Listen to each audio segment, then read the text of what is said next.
way it currently stands, forced labor, slavery takes precedence over rehabilitation and public safety. Oh, by the way, while the Biden administration gives reparations to everyone but free people, look at the billions he has run over to Ukraine. We don't have black grocery stores because if you think about it now, just to get in that supply chain, it's almost unheard of. They don't want the truth to get out. Okay? I don't want to know what my family did or what all these people did and all this stuff like that. Okay? Come on. You read that 500-page report. There's this thing called white superiority and black inferiority. That mindset allows all of the behaviors that we've seen across generations, allows for the construction of these policies and practices and systems and structures that continue to oppress us. This is not a handout. This is a debt that is owed. You know, Allensworth was like the internet of his time in 1904, 1905. The total black population in California is about 2.6 million, and then of that, the descendants compose about 2.2 million of that. So California, with a multi-billion-dollar surplus, can absolutely afford to satisfy the international terms for reparations, beginning with compensation.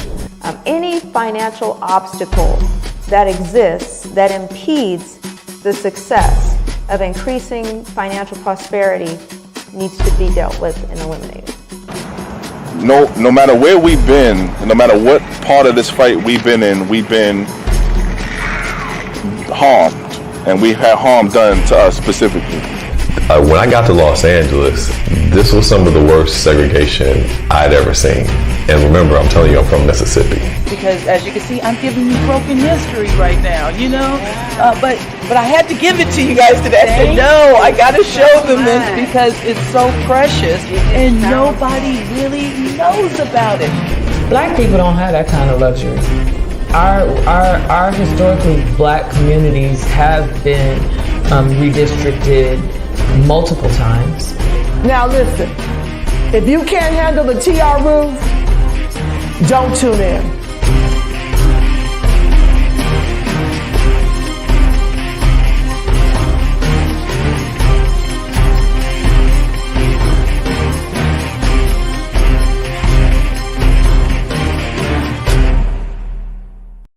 Write your thoughts, dreams, and affirmations into existence with this powerful, practical reparations manifestation planner. Put 2023 plans into action with purpose. The proofs are hot off the press and look fire, fam. Perfect planner to write reparations manifestations and any other New Year's resolutions, goals, and achievable aspirations. It's been stated, if you want to hide something from a black person, put it in a book or write it down. Let's break those stereotypical trash tropes. Conjure our justice claim collectively in 2023.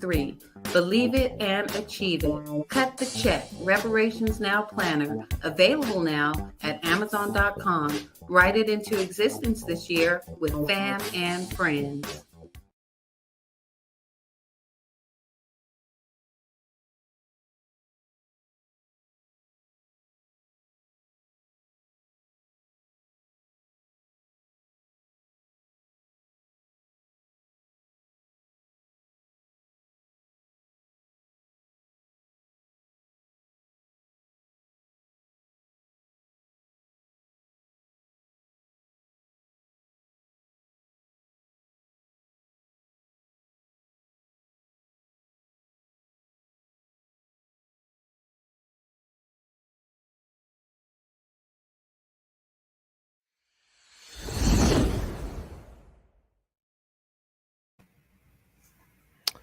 All right, so we are in the news. A lot is going on right now in the world.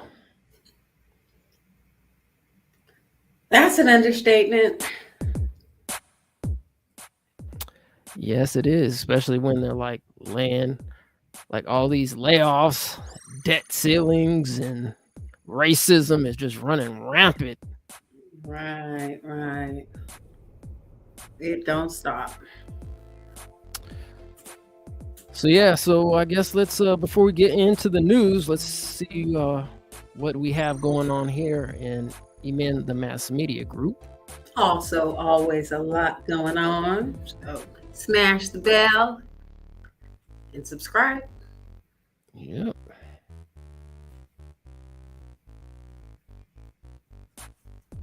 All right, so if you swing over, let's see some existing content on our YouTube channel, From Cotton to Cannabis. Want to talk a little bit about that? Yeah, if y'all haven't checked that out, that's right here on even the Mass Media Group YouTube. From Cotton to Cannabis, still locked out. Freedmen were locked out after Reconstruction, didn't benefit from the cotton industry, and have yet to benefit from the cannabis industry. So check that one out. No more bootstrapping, equity only. And also, we had a chance to read the Repair Act, Executive Order 1865, written by members of the NAASD, National Organization for Reparations. Shout out Marcus and Friday. Yes, Kansa Jones Muhammad.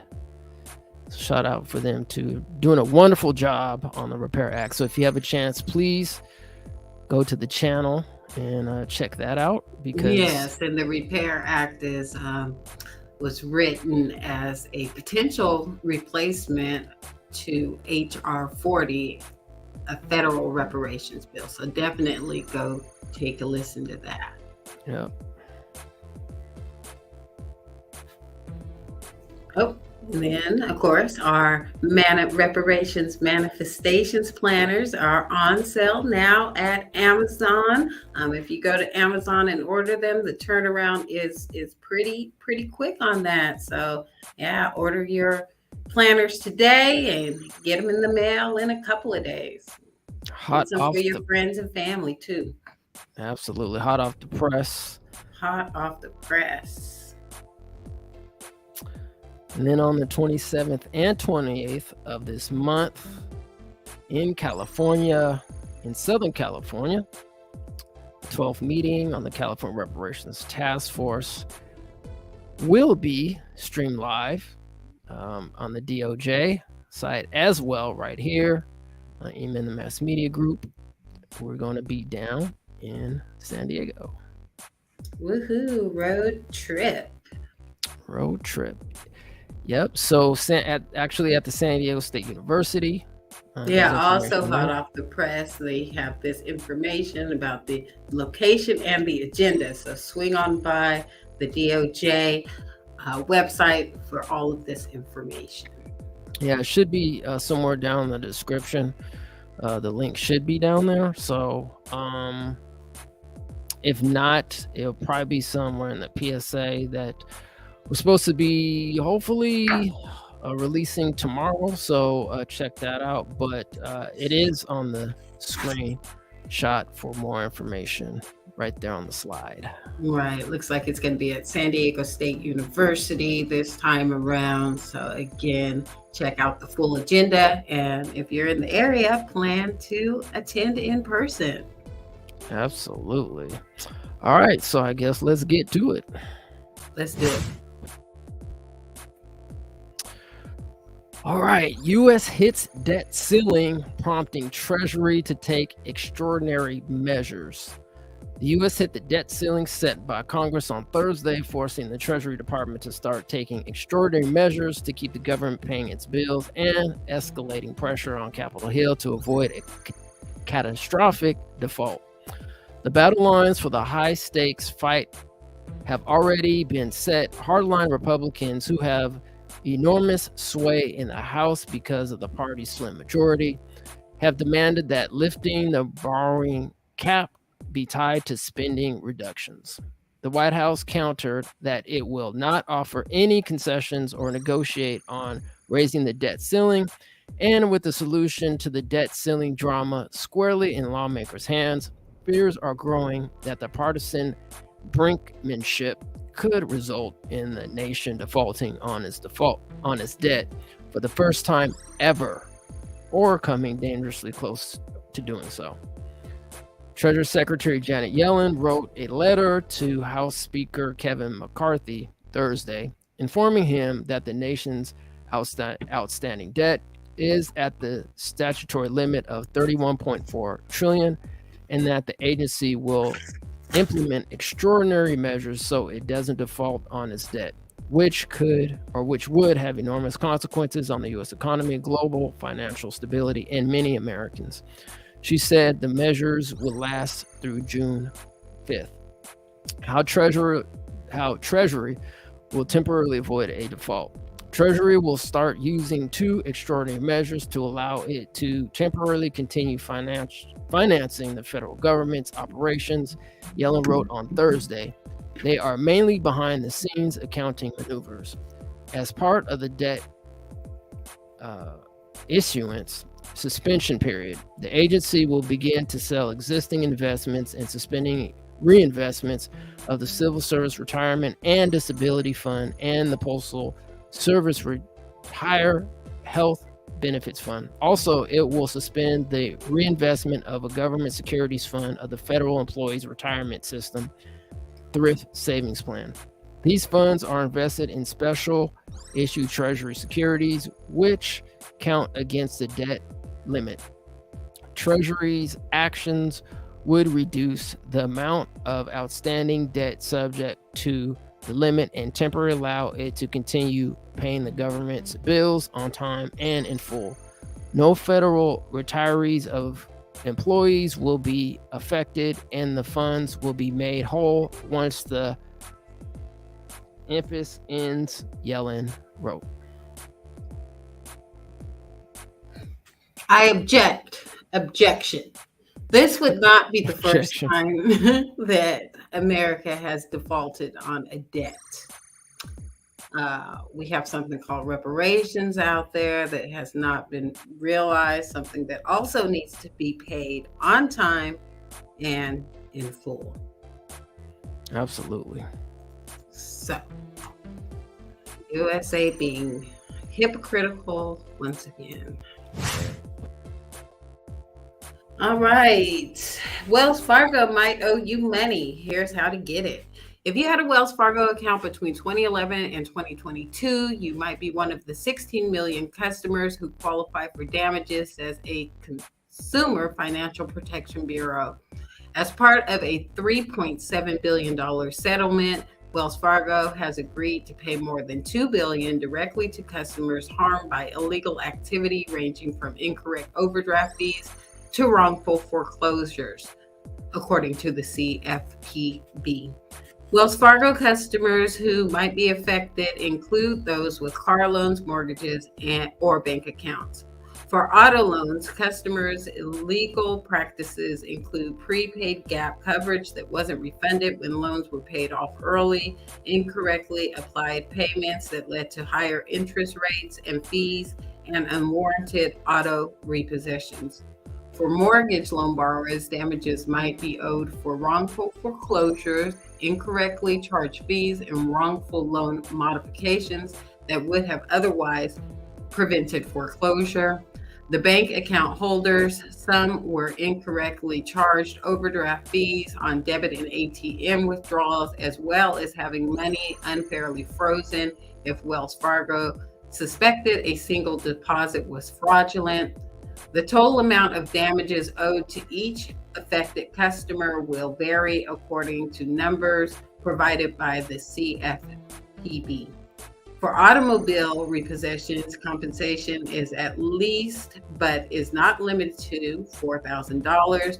For mortgage holders that were unable to modify their mortgages to avoid foreclosure, damages average $24,125 per claimant.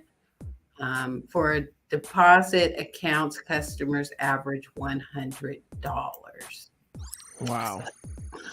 And then there's a link to the article. You can go ahead and go check the whole thing out. It is, circulating online there. The article did go on to say that impacted customers shouldn't have to do anything, and Wells Fargo will contact you to make this remedy. Now, I haven't gotten a contact from Wells Fargo. I think I might be in this group. Yeah, definitely want to reach out and, and test someone's hand. Yeah, do specifically your Wells due Fargo. diligence. Yeah, I think my daughter might be impacted too. I told her, yeah, she needs to go ahead and hit them up.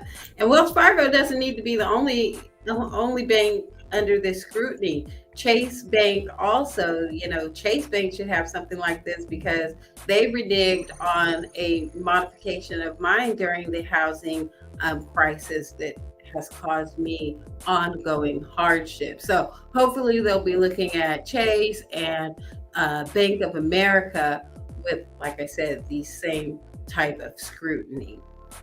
Yep.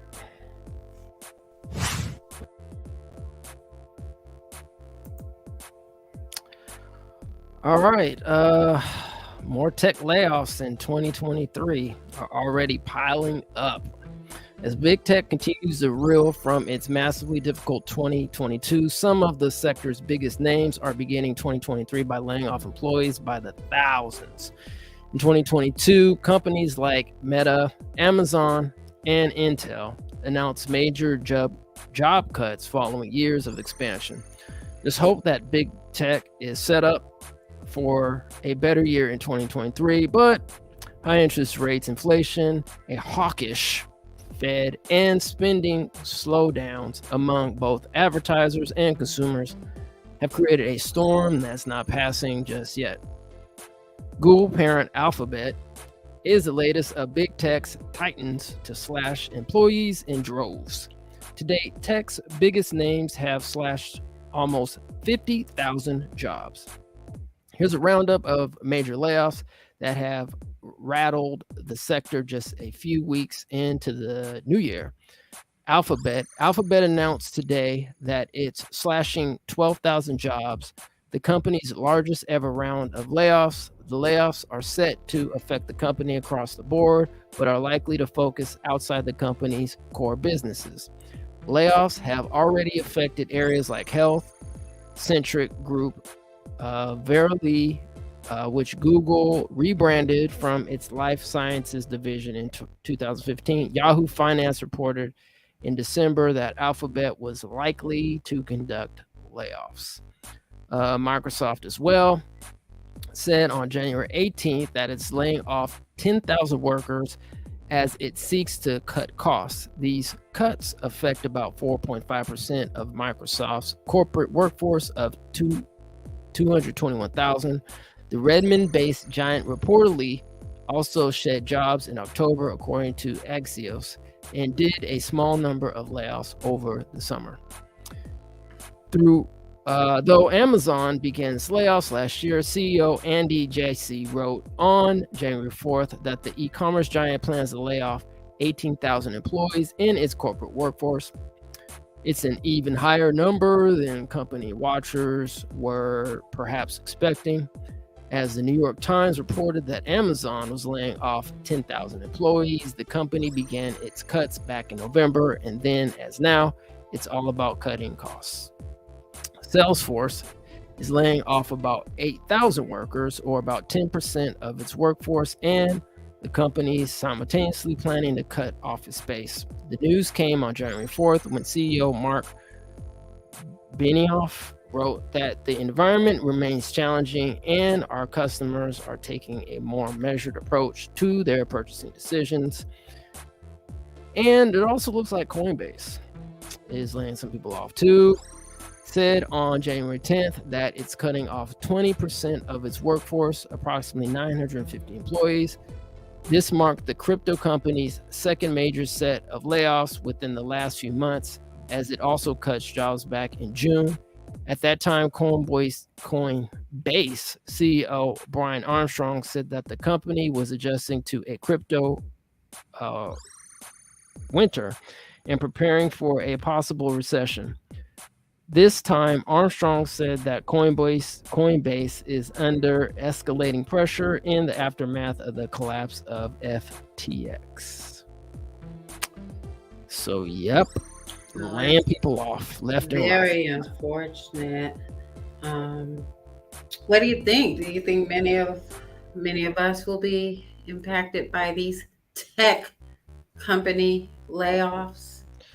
Well, you know how it works. You know, usually it's just like avalanche effect. You know, these larger companies, when they get infected or affected by these layoffs and what else is out there, inflation, etc. And I mean, I just don't think there's that many of it. I mean, in these tech companies, I mean, I could be wrong, but I know my daughter used to work for a subsidiary of Salesforce. And, you know, I was talking to her about the diversity makeup.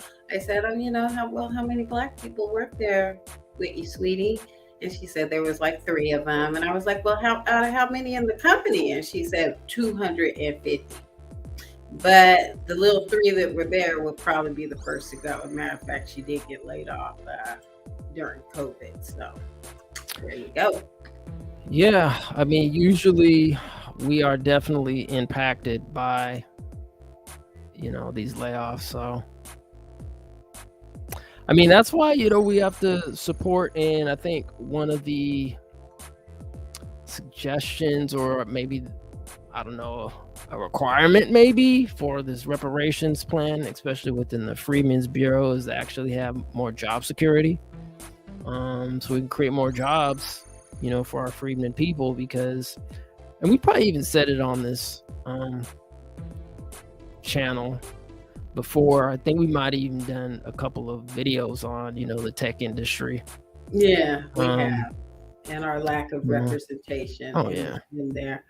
So yeah, and we've got to, you know, really support each other in small business. So be sure to run by Amazon and get some planners, fam. Absolutely. All right.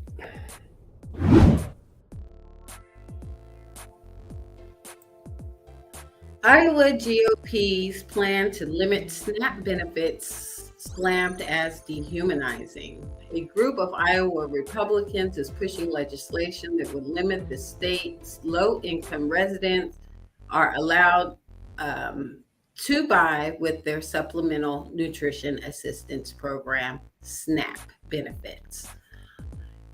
If it becomes law, Iowa's House File 3 would reduce the breadth of what is eligible for purchase under SNAP benefits, sometimes referred to as food stamps, to a more limited array of options as defined under the list of supplemental foods in the Special Supplemental Nutrition Program for Women, Infants, and Children, also known as WIC. The restrictions would include bans on white grains like white bread, pasta, and rice, as well as bans on using SNAP benefits to purchase certain starches like beans or cereals. Certain cheeses would also be banned, with restrictions on crumbled or sliced cheese. Even fresh meat would be ineligible for purchase under the program under Iowa's approved food list. WIC benefits are limited to canned goods like tuna and salmon. This proposal is so dehumanizing, Jamie Castle, a former Democratic candidate for Congress and former candidate for Cincinnati City Council, tweeted in a response to a Axios Des Moines story about the proposal. My sister is disabled from severe MS and gets SNAP for help. For Christmas, she asked for a bag of chocolate-covered almonds. She's been craving a treat, but they weren't allowed. Give people dignity. The proposed change comes amid a sweeping proposal to rewrite numerous aspects of Iowa's public benefit regulations, including work requirements, as well as regular audits of Medicaid recipients, personal property, and income to determine their eligibility. Families with more than one vehicle would also face new hurdles to receive public assistance. Wow, shout out to Iowa. I mean, seriously, canned goods like tuna or salmon? Right, so not even allowed to buy fresh meat. I think this is just really, government overreach, and like the title says, dehumanizing. And then you can't have more than one car in your household. They're just I mean, I wonder if vegetables would be involved, or hopefully the vegetables would be like a part of the SNAP program there, because Yeah, hopefully. I mean, if dang. they model it directly after WIC, because I did spend some time on WIC, and with WIC, you can really just get Cheerios, a block of cheese, maybe some eggs. I mean, it was very, very limited. Government cheese, is that what they Government call it? cheese, that big old Government. It was a big old block of cheese. Huge block of cheese, yo. So, you know, hopefully this doesn't pass and they're not that draconian and inhumane in Iowa. Yeah, that's a shame. Mhm. All right. Well, former LA councilman faces prison in massive bribery scheme. Former Los Angeles City Councilman Jose Huizar pleaded guilty Friday to 2 federal charges stemming from a city hall-based bribery and money laundering scheme in which he took more than $1.5 million in cash, gambling trips, and escorts in exchange for his support of a planned downtown hotel project. Huizar pleaded guilty in downtown Los Angeles to racketeering, conspiracy, and tax evasion. The charges could carry a sentence of up to 25 years behind bars. According to the U.S. Attorney's Office, the plea agreement, which was filed Thursday in Los Angeles federal court, says the ex-councilman agreed to a prison sentence of no less than 9 years, but prosecutors said they will request a 13-year term in federal prison. Huizar will also be ordered to pay restitution of about $1.85 million, the document states. Corruption at its finest. Whatever happened to Brett Favre? I never heard about any repercussions that he's facing. And another question I have is, what is going on with Los Angeles City Council members? It's just all bad across the board. Yeah, they just off the chain down there. They definitely need to do some revamping. Yeah, you guys got to do better. Do way better than that. Whew. All right. All right. The bronze statue gift that just keeps on giving. This thing. Vision is selective. Artist mom responds to feedback on MLK sculpture in Boston. An artist in residence in Norton Museum of Art and mother of artist Hank Willis Thomas has responded to the controversy surrounding his sculpture, The Embrace, honoring the Reverend Martin Luther King Jr. and Coretta Scott King, which was unveiled Friday in Boston. New York University professor Deborah Willis told the Palm Beach Daily News on Friday in a statement that the citizens of Boston has elected Thomas' concept of the King's love and support of a beloved community. It's the first time that a Black woman, Coretta Scott King, who was a leading force, has memorial acknowledging the work she did as an activist. Coretta picked up the torch and kept the torch burning. She understands its vision and made sure that we had a national holiday. Hank wanted to acknowledge her story after seeing the couple embracing in a photograph after receiving the Nobel Peace Prize. It is difficult for me to read the distasteful attacks that are uninformed about the history of the making of the peace and the number of people who worked to make this monument happen. Vision is selective, and I urge all to visit the Embrace and experience the beauty and image of hope embraced by my son. I still believe in love and the possibilities that Dr. and Ms. King shared with us. As artists, we communicate in ways that many people take time to understand, and Hank is creating a space for joy. Sadly, the comments disrespect the craft of foundry and mission of the community. the comments are disrespectful. How about the art is disrespectful? And just as a little follow-up to that, something that looks familiar, very familiar to me, is this other piece that the artist did. I just, looks like someone named Evelyn on Twitter tweeted out, not even original. The designer already made it 6 months ago, giving it a different name, totally unrelated to JFK, which I think they meant MLK. No. Don't look like one of us, but anyways, so I, clicked on the link, which it takes you to Hank Willis Thomas website. There the statue is again. Here's some of his other work that he's done. It looks like a lot of his stuff was like, alphabet, mafia focused. Let's read his biography.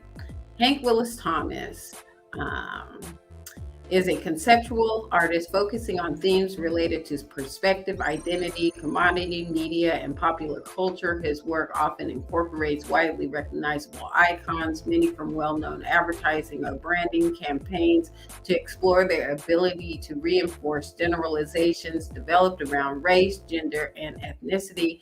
Thomas created one of the most iconic photography series in 2006, Banded, where he superimposed bodies of Black men with Nike swoosh logo, recalling the history of branding slaves in America, as well as the literal and figural objectification of Black male bodies in contemporary sculptures. And he also had some stuff on his website about hiding in plain sight, or stuff might not really be as it appears when you look deeper. But it just appears that he just recycled another piece of art. So, this $10 million statue, which is what they're saying it was commissioned for, $9-10 million, is just a carbon copy of another piece of art. So not even an original piece for $10 million. I think that they should, just get their money sell back. it as scrap metal and give the money to the people. Yeah, I was actually going to ask you what was allegedly reported, how much they commissioned this for, but according to what you've researched, you said it was at 9-10 million, somewhere around there? Somewhere around that was the price tag. And like I said, I think that they should just scrap metal it out and give the money to the people as a down payment on reparations. Yeah, where was this again? Was this in Boston? It is in Boston. Yeah, I think Boston is about to. I think they're trying to look to do a commission out there, right? A reparations commission or something like that? I have heard that they are doing that. So that could have gone towards that. It could have. It really could have. And we're just getting to the point where there's symbolism, especially when it's costing tons of money. Just reallocate that funding and put it out to reparations and let people decide what they want to do with the money. Absolutely. So there you go.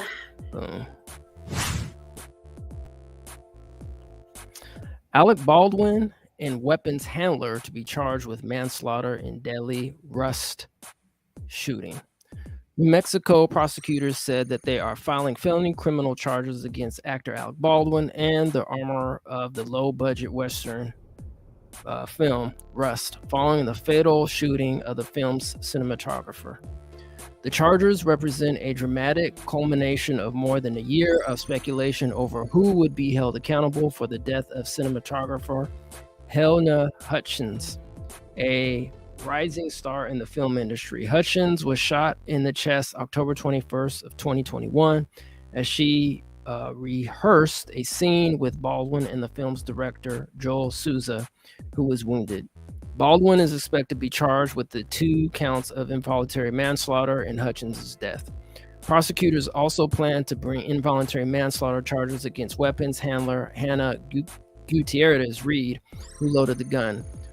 The district attorney said she plans to give the juries 2 options for the charges. If convicted under the lesser charge, Baldwin or Gutierrez would face up to 18 months in prison and a $5,000 fine. The district attorney also will ask the juries to consider a harsher penalty, which carries a mandatory 5 years in prison because the alleged crime involved the use of a firearm. The film's assistant director, David Halls, who investigators said gave the loaded revolver to Baldwin just before a rehearsal in an old wooden church of Bonanza Creek Ranch near Santa Fe, reached a plea deal to accept a misdemeanor charge of negligent use of a deadly weapon. New Mexico's first and judicial district attorney, Mary Carmack Altwise, announced the charges Thursday, nearly 15 months after Baldwin is alleged to have fired the live round from his prop gun, unaware that the Colt 45 revolver contained live ammunition. Actual bullets are forbidden from film sets. However, investigators later found several other lead bullets mingled with inert dummy rounds. How is this Alec Baldwin's fault again? What was he horsing around shooting it when he wasn't supposed to be shooting it? I mean, how is it his fault that someone gave him a gun loaded with real bullets? Yeah, that's a good question. I mean, if he was allegedly horsing around, right? Still not his fault. I mean, he's the actor, right? So that's the responsibility of, the I think they call the prop. Can't remember what the term is, the prop coordinator or something like that. Yeah, they mentioned the name or the title in the story, but yeah, I mean, how's he supposed to know? Yeah, I mean that's why you gotta, check your gun. I mean, I just don't even mess around with all that stuff. As many years of shooting independently and even some action scenes on I just be using fake props. Don't even mess around with no real guns unless you have somebody who's, really truly professional at that and they do it, as a living. You definitely don't want to mess around with that stuff at all, Yeah. I mean, it's really unfortunate, but as they say in Hollywood, the show must go on, right? True. So, yeah. So May, what's her name? Hutchins, may she rest in peace. Yes. All right.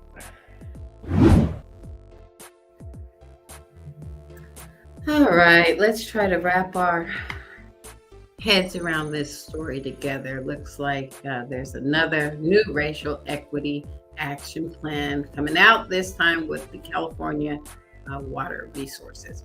California Water now less racist thanks to new racial equity action plan. Exactly what the program will cost and who will be eligible for payment were not in the plan. Save for the single member of the general public who spoke on the matter, the staff of stakeholders in the board of California Water Resource Control Board Wednesday heaped praise on the State Water Resource Control Board first ever racial equity action plan. The plan developed over the past year after the board passed a resolution entitled Condemning Racism, Xenophobia, Bigotry, and Racial Injustice and Strengthening Commitment to Racial Equity, Diversity, Inclusion, Access, and Anti-Racism in November 2021 is meant to redress past racial inequities in water supply systems and ensure that all future actions taken by this SWRCB are considered through a lens of racial equity. Celia Pezos, who works with the Santa Regional Subboard and helps strengthen the plan, said the plan acknowledges the historic role in creating inequitable outcomes of past water policy, confronts institutional racism through government, and will allow staff to connect the dots between systemic racism and how we do our jobs every day. The plan said Gerhardt, Deputy Director, Office of Information Management and Analysis, will help alleviate the clear current connection between pollution and prejudice, while James Nagbar, Director, Research and Planning, his department will add at least one new employee to carry out the plan, said the additional topic training the SWCRB will now embark upon will normalize and operationalize racial equity at the agency.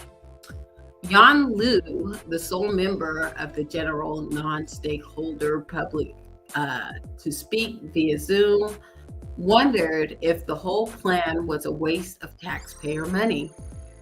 Quote, "This is the new racialization of public policy," Liu said, after noting he too was a member of the BIPOC community referenced through the plan. Liu criticized the cultural euphemisms used throughout the plan and worried it would simply enlarge the growing DEI industry with little other benefit. After noting the potential constitutional issues with hiring with an eye towards racial balance, and that so-called diversity training often actually has a negative impact on workplaces, Liu asked the board to remember Dr. Martin Luther King Jr.'s dream of his children not being judged by the color of skin, but the content of character. Board Chair Joaquin Esquivel replied that the plan was not about politics and that the evidence shows continued exclusions and inequities that make the plan important. Quote, "I appreciate your comments, but we have very different views on the subject," end quote, Esquivel replied to Liu twice. So, you know what, after reading through this and they're talking about historical inequities, obviously what comes to mind is Allensworth. I mean, they had a whole water diversion debacle in Allensworth, the first historically black town in California. Absolutely. I mean, putting arsenic, in the water and poisoning the water. I mean, that's restitution right there. But see, here we go again, right? This whole DEI, diversity, inclusion. What are they calling this? DEI, diversity, equity, and inclusion. All right, I always forget what that thing means, so I'm just probably going to just say. I mean, there were a lot of immigrant names in the story working at the Water Resource Board. I did notice that, and I've applied with the Water Resource Board on several occasions and never even got an interview. So they do need to step their game up. Yeah, definitely. But I mean, since water is, I don't see how this is going to work out because, normally when you talk about water resources, land, and all that other stuff, usually it's based on, where you live and so forth. So everybody kind of partakes in that. So I'm still I'm still a little lost. No, I think it's really going to be important, especially with our push for reparations. And if we're able to get some agricultural communities back up and running, this actually might come into play with some of that. Well, yeah, no, I'm not saying it's not important. What I'm saying is I'm just a little confused on, in terms of just the resources in itself. Obviously I have to see the plan more to see what it's about, because it could be, layered and so forth. But, definitely, as you were saying, once, especially hopefully this Freedmen's Bureau, comes about, definitely in terms of land acquisition and farming and agriculture, water resources is going to be vital, especially out in places like about everywhere, really, not just in California. But since California, I don't know the exact number, so don't quote me, but it's a pretty high percentage in terms of like produce distribution to the nation. Don't get me wrong, I it's probably over like maybe 50 to 70%, something like that, distribution out to the nation. So, I mean, we yield large amounts, of produce out here. Yeah. So in terms of that, yeah, I can totally understand. I just would probably just need to look into a little bit more because, if we're just talking about like urban development where just a lot of people are there, what does that mean in terms of, because you're talking about, well, is these resources just going to, like, for example, if you live in Los Angeles, right? What does that mean in terms of water resources? Where is that going? Because Los Angeles in itself is a diverse place, and there's people that live in different districts and so forth. So I could see where this can be valuable in some ways. I mean, just all you would, gotta have to say look into is it. Jackson, Mississippi. Yeah. And that water crisis that was predominant in Black communities. Yeah, absolutely. Mhm.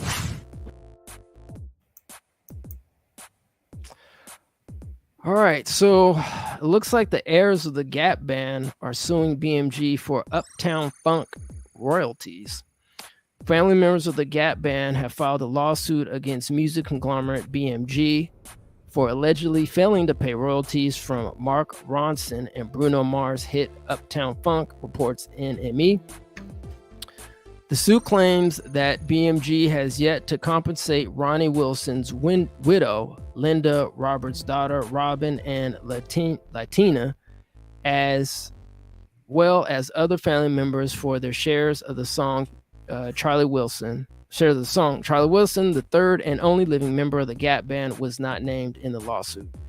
This case is yet another chapter in a long-running series of disputes involving the smash musical composition and sound recording Uptown Funk, originally credited to Bruno Mars and Mark Ronson. The suit reads, plaintiffs have monetary interests in Uptown Funk owing to its incorporation of the musical composition, Oops Upside Your Head, which is the jam. In the installment of the ongoing Uptown Funk saga, defendant music publisher BMG Rights Management has failed and refused to pay plaintiffs or account to them for royalties they are obligated to pay off plaintiffs pursuant to a written contract as co-writers of Uptown Funk. The suit continued. Michael Strager, the Wilson's family attorney, said they have worked for several years to receive proper credit and royalties for the song's usage and are left with no choice but to pursue litigation to protect their rights. Despite its obligation to account for and pay to plaintiffs their share of all income received from the Uptown Funk musical composition, BMG has refused and failed to provide either the funds due to plaintiffs or an accounting despite plaintiffs' repeated demands, the Wilson family allege.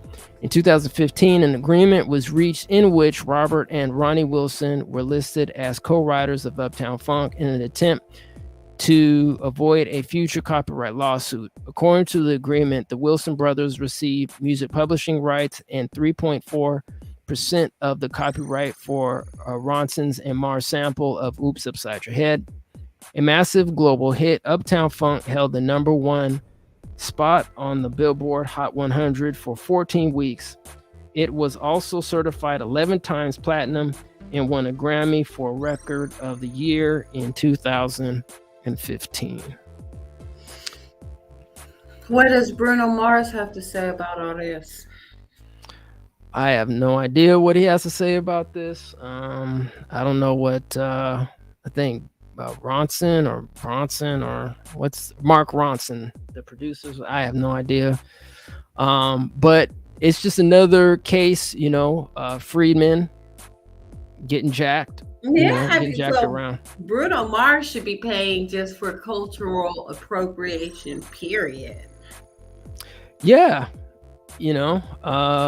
Made in America. This is just another case. I know when James Brown was getting out of jail, he was just like, hey, cough it up. You're taking all my music. You're not paying me. You're just sampling my music left and right. So come up on that cash. I know who else was trying to, I don't know if they're still kind of going back and forth with their publishing and masters and all their rights, but George Clinton, from P-Funk, he was for years, I'm pretty sure he's still fighting. All the samples that he was, that people made off his music are just crazy. So yeah, this is just another indication, where Black American musicians, writers, just get jerked around. And this has just happened continuously since basically the advent or the start of the music industry.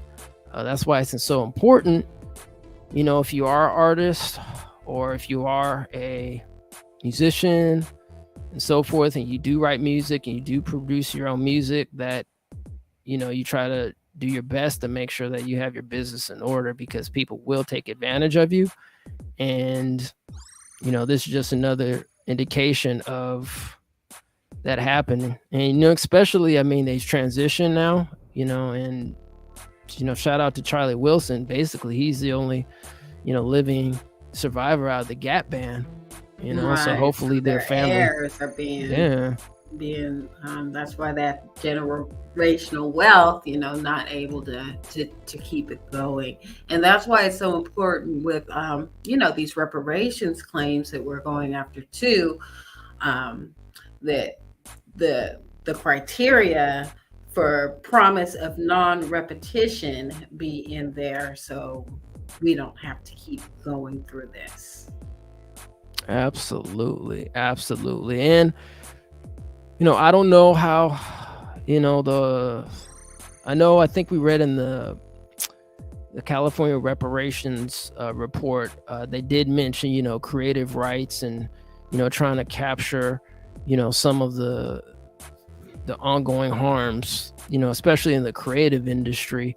Now I know a lot of that information was done with the government. But yeah, the entertainment industry is notorious for harms against, Black Americans, freedmen, creative. So yeah. So this is it, but once again, we got to keep moving forward and pressing on, Indeed. Hopefully they get everything they deserve, what's coming to them, and more. Absolutely. Because I know Marvin Gaye and his heirs, they were pretty successful in their litigation. So it looks like they already have the contract. I don't know why BMG is just not paying up. It just makes no sense. That's that kicking the can down the road. Yeah. Well, hopefully we'll no longer be kicking any can down the road, because this upcoming task force will hopefully and we have to actually read what's going to be on the agenda to kind of see what is going to be on there. Hopefully we'll get into the California residency. I think they were supposed to talk about it last time, but they didn't get to it, so hopefully they will this time. Get that wrapped up. You see what they have to say. It's going to be very interesting down in San Diego. It will be. Maybe if there's enough time. I know you were usually running and gunning, out on location, but if there's enough time, maybe do a quick pre-show to go for, what the task force will be covering at the 2-day meeting. All right. Well, I think that's about it. And everyone have a wonderful weekend. And we'll probably see you on our next In the News later. Yeah, we'll see you. See you later, fam. All right. Peace and reparations.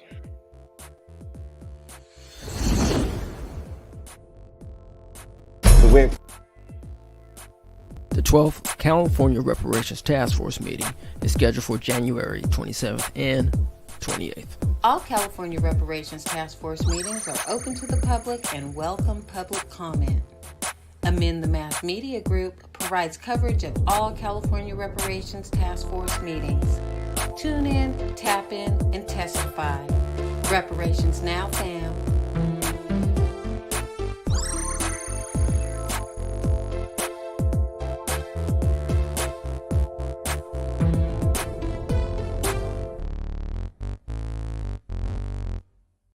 Write your thoughts, dreams, and affirmations into existence with this powerful practical reparations manifestation planner. Put 2023 plans into action with purpose. The proofs are hot off the press and look fire, fam. Perfect planner to write reparations manifestations and any other New Year's resolutions, goals, and achievable aspirations. It's been stated, if you want to hide something from a black person, put it in a book or write it down. Let's break those stereotypical trash tropes. Conjure our justice claim collectively in 2023. Believe it and achieve it. Cut the check. Reparations Now planner. Available now at Amazon.com. Write it into existence this year with fam and friends. The way it currently stands, forced labor, slavery takes precedence over rehabilitation and public safety. Oh, by the way, while the Biden administration gives reparations to everyone but free people, look at the billions he has run over to Ukraine. We don't have black grocery stores because if you think about it now, just to get in that supply chain, it's almost unheard of. They don't want the truth to get out. Okay? I don't want to know what my family did or what all these people did and all this stuff like that. Okay?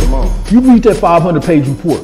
There's this thing called white superiority and black inferiority. That mindset allows all of the behaviors that we've seen across generations, allows for the construction of these policies and practices and systems and structures that continue to oppress us. This is not a handout.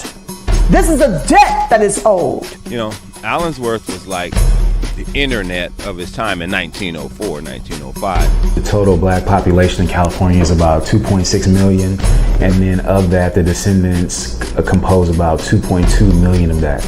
So California, with a multi-billion-dollar surplus, can absolutely afford to satisfy the international terms for reparations, beginning with compensation. Any financial obstacle that exists that impedes the success of increasing financial prosperity needs to be dealt with and eliminated. No matter where we've been, no matter what part of this fight we've been in, we've been harmed, and we've had harm done to us specifically. When I got to Los Angeles, this was some of the worst segregation I'd ever seen. And remember, I'm telling you, I'm from Mississippi. Because as you can see, I'm giving you broken history right now, you know?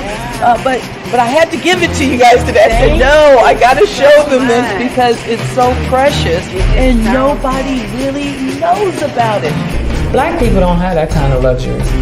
Our historically black communities have been redistricted multiple times.